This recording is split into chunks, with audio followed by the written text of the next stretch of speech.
Bonjour à tous, je vous retrouve enfin dans une nouvelle vidéo, ça faisait un petit moment donc ouais, il était juste temps, j'ai beaucoup de nouvelles à vous donner, dont certaines que je vais garder pour moi pour le moment mais que je vais devoir vous donner bientôt aussi parce que bah forcément ça fait déjà quelques temps que j'ai pas fait de vidéo donc des choses il s'en est passé.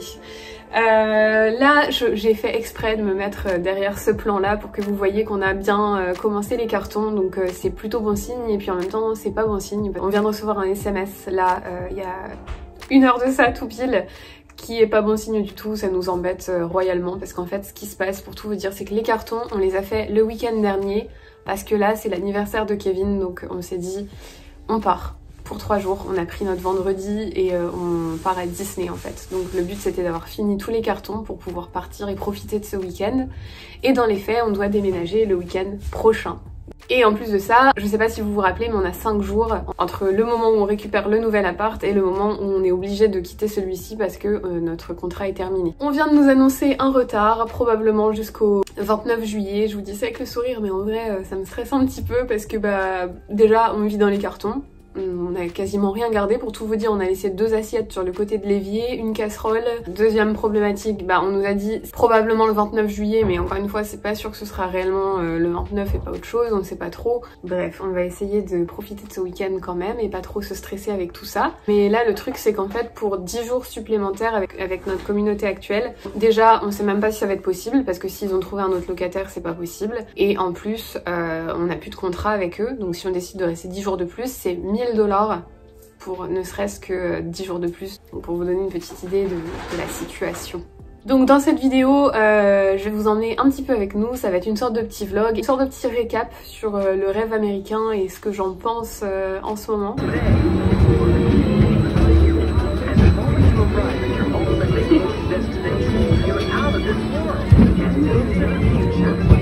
Vous avez sûrement entendu parler de petites choses en ce moment qui sont pas très sympathiques aux USA et ça mélangé à d'autres choses ça fait qu'en ce moment franchement j'ai un peu une...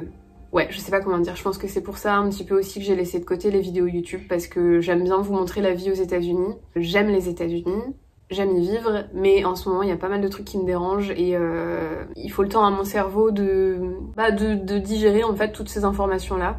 Vous l'aurez compris, un petit peu de désillusion et en même temps on se verrait pas pour autant repartir des USA ni quoi que ce soit. Je veux dire, dans ma balance de négatif et de positif, je reste toujours plus dans du positif que du négatif malgré tout. On aime la vie ici, mais c'est vrai qu'il y a des choses en ce moment qui sont un petit peu abusées. Je vous retrouve dans quelques minutes parce que là on va y aller.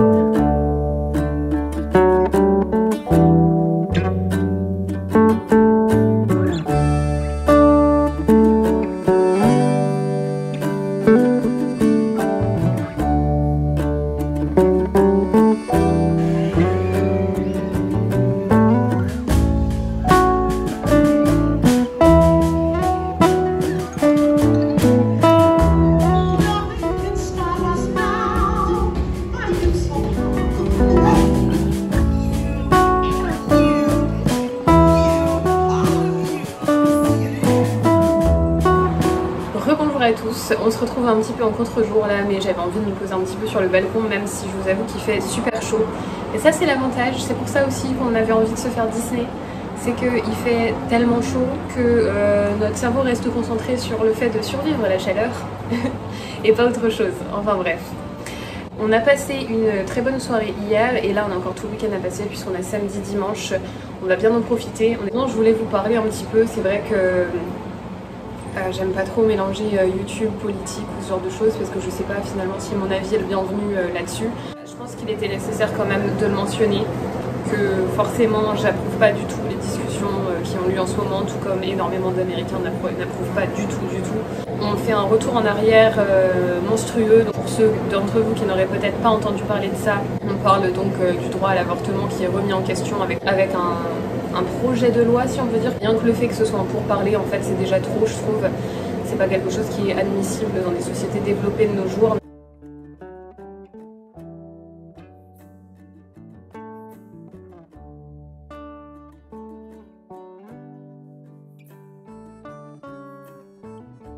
En fait, fait, s'il y a besoin d'avorter, que ce soit pour des raisons médicales ou personnelles, tu pourras toujours aller dans un autre pays, dans un autre état, mais il faut de l'argent pour ça. On y revient.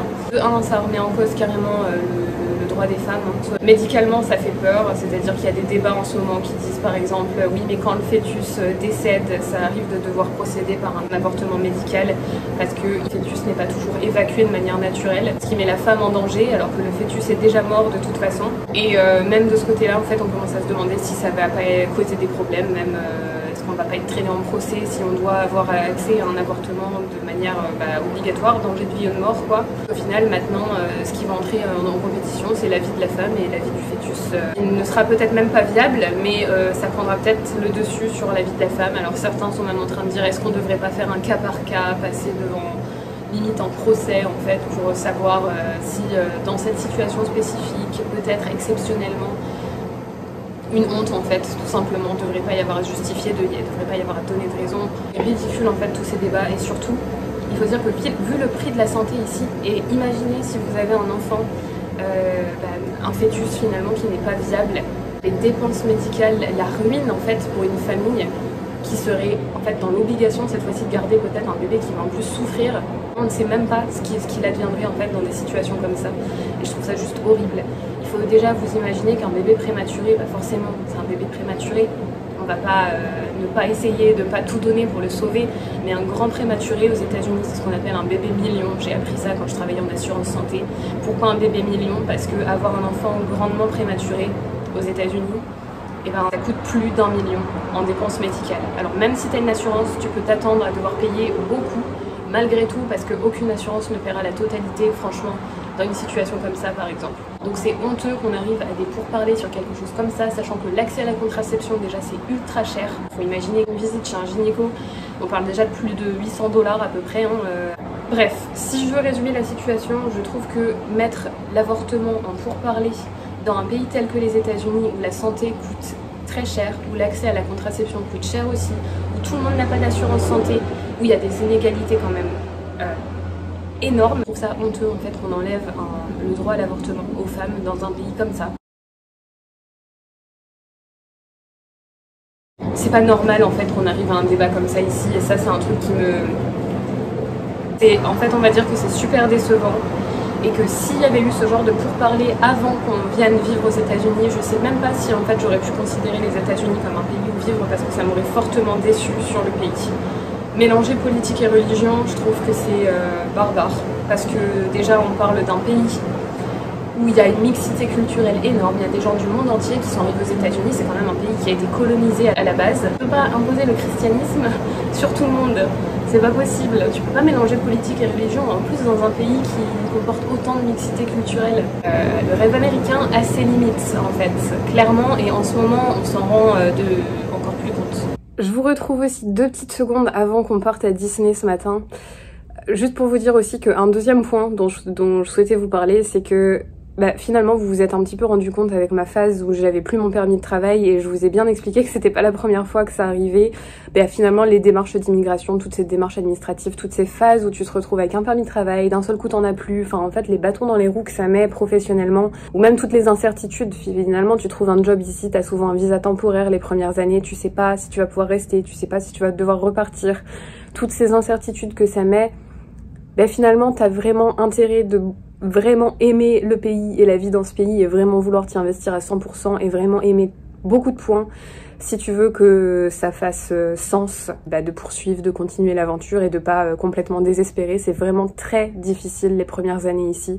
De ce point de vue-là, je vous l'assure, c'est vraiment pas facile du tout. Et là, le fait d'avoir été à nouveau dans cette situation de permis de travail qui expirait, le stress que ça engendre, et encore là, j'étais dans une compagnie qui m'a permis de moins stresser, mais c'est pas le cas tout le temps. Des fois tu perds ton travail, donc ça veut dire rechercher un autre travail ensuite. Donc c'est vrai que l'immigration c'est un point très négatif qui fait que le rêve américain il peut être là encore probablement, mais ça si ça reste une difficulté, ça reste quelque chose qui est pesant sur le moral. Et ça en plus du reste, en ce moment, c'est vrai que ça fait désespérer un petit peu, je vais pas dire le contraire. Pour autant, on n'envisagerait pas 2 secondes de partir du pays parce que ça va déjà faire 6 ans qu'on est là bientôt, on a une carrière ici. Et comme je vous ai déjà expliqué, finalement en France, on y a fait nos études, on n'y a jamais vraiment travaillé ni quoi que ce soit.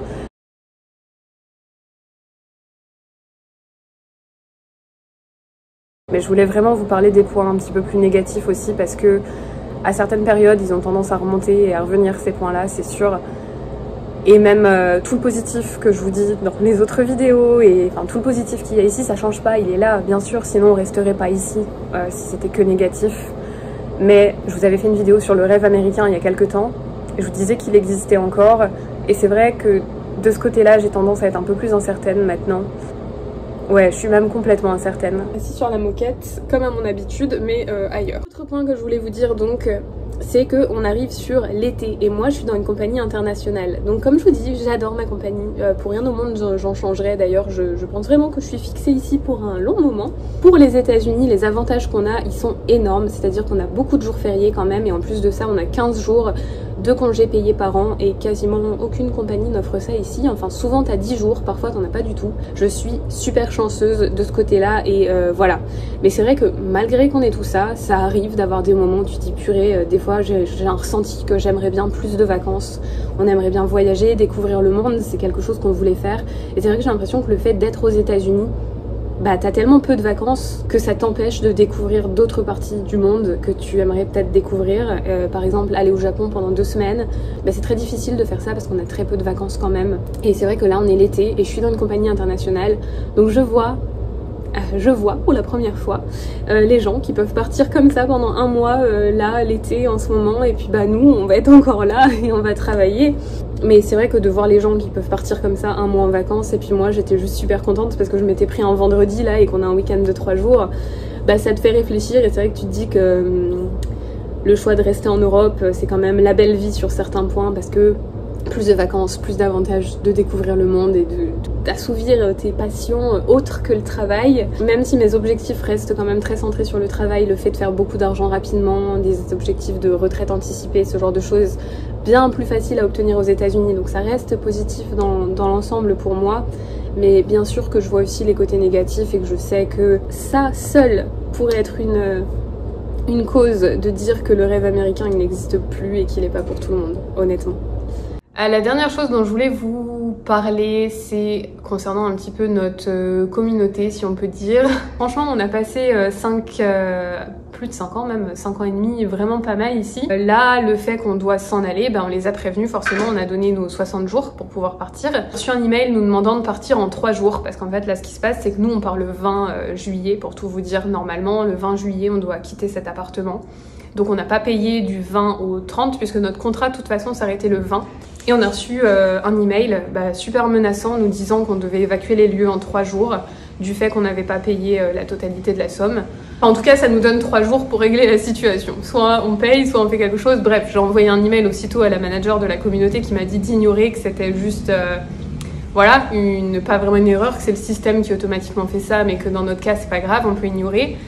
Sauf que le soir même, à la porte, à 8h30 du soir, t'as quelqu'un qui frappe pour mettre la même notice alors que j'ai prévenu la journée même. Donc ça a commencé à nous stresser un petit peu. On est allé discuter avec eux pour qu'ils mettent une note dans le dossier ou quelque chose. Ça devient un petit peu chiant tout ça. Et là, le fait de se dire que notre appartement va potentiellement être en retard et qu'on va devoir renégocier avec eux pour leur dire bah finalement on va peut-être devoir rester du 20 au 31 juillet quand même. Est-ce qu'on peut payer la différence?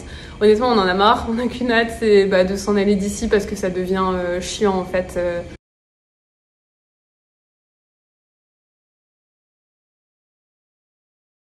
Cette gestion de la fin de la location et cette gestion du potentiel déménagement bientôt et au final peut-être plus alors que tous nos cartons sont faits. Bref, tout ça, on a hâte de déménager, que tout ça soit fait. Pour ceux qui ne me suivent pas sur Instagram, mon Instagram c'est Aurore à Miami. Là-bas non plus, je ne postais plus beaucoup ces derniers temps, mais je compte essayer de me rattraper un petit peu. Je vous expliquais que j'allais essayer d'être un petit peu plus spontanée sur YouTube, c'est-à-dire que j'ai tendance, je vous l'avoue, à reprendre ma caméra quand la motivation est à fond, quand je suis à fond dans des pensées positives et quand j'ai des pensées un peu plus négatives. Et en fait, tous les points un peu plus négatifs, j'ai tendance à vouloir les garder pour moi par habitude, parce que quand on est arrivé ici au tout début, on voulait pas trop montrer les points négatifs à la famille, etc. pour pas créer d'inquiétude inutile. Et maintenant, j'ai envie de vous parler avec un peu plus de spontanéité ici, c'est-à-dire que même si des fois mon humeur est pas toujours complètement rose, comme en ce moment, malgré qu'on soit dans un achat immobilier, finalement ça apporte son lot de stress aussi, et finalement je crois que c'est un petit peu ce qui joue dans voilà, honnêtement c'est plus facile de louer, hein, soyons francs. Mais voilà quoi, c'était des petites choses dont je voulais vous parler qui font partie de la vie aussi. Et de toute façon, comme on dit, rien n'est complètement parfait. Voilà. J'espère que cette vidéo vous aura plu. Si vous ne me suivez pas encore et que les vidéos sur la vie aux États-Unis vous intéressent, je vous invite à me suivre dès à présent en cliquant sur le bouton rouge s'abonner juste là. Je vais vous souhaiter à tous une excellente journée. Bye bye à tous et à bientôt. Avec un peu plus de régularité, on ose espérer. Bye.